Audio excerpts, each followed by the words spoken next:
Kia ora everybody, Jung here with tips for business owners or small business owners to your email inbox. So today we're talking about tips for hiring people. So it might be part of your recruitment strategy and of course your overall kind of HR strategy.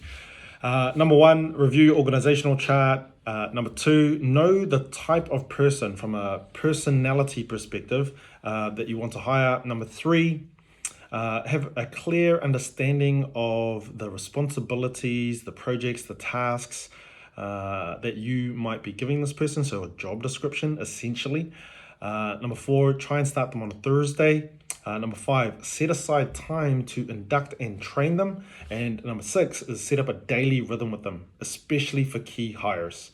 Now, if we expand on those a little bit, right? So number one, review your organizational chart. I think this is actually where a lot of us go wrong in small business. We kind of say, I'm so busy. I need someone, on the dentist or on the tools or, building the websites or running the Facebook ads or whatever it is your business does, right? In the delivery part of your business, packaging packages, what have you.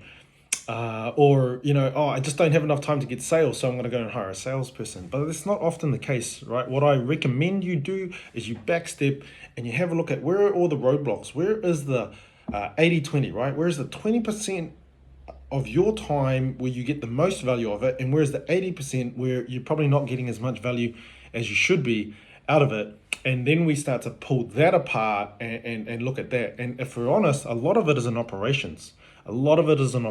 So I definitely recommend, try to hire internal resources initially. If you're kind of a one-man band and you're going to scale up, one of the first things you can do is hire a part-time admin assistant. And we can expand on that, right? There's a whole kind of tutorial on that that we do. Number two, remember, we're not a large corporate, right? We're a small business. And so these people, we spend more time with our team members, a lot of times than we do with our families. Kind of 8, 9, 10 hours a day kind of thing. And so you got to like the person, right? And so I'll break up the interview process into 2 coffees or Zooms or phone calls, whatever your communication method is. And the first one is just a really personal call. Hey, and again, I don't recommend, looking on Seek and Trade Me. Definitely recommend your kind of your informal networks, if you like, posting on Facebook, talking to friends and family about, a role that you have coming up, potentially suppliers, potentially even customers, depending on the type of business and industry you're in.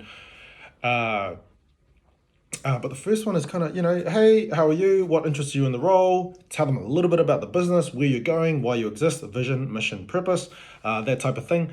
And get a sense of each other's personality and goals and where you're at in life and where you want to go in life, right? And then we kind of break off, say, okay, cool, nice to meet you. I've got to meet, with some other people. If you did like them, right? Some examples of what you might be looking for is, a self-starter, initiative, proactive, loves learning, willing to grow and give things a go to develop with you and the business and within their role. All right, those are just a few of the things you might be looking for. So have a list of personality traits that you're looking for and try to, have a conversation about those in that first initial meeting. And number three, right, if they did tick a lot of those boxes and you want to bring them onto the short list, and you might not even have a short list, you might only have 1, 2, or 3 people that you're really, really talking to.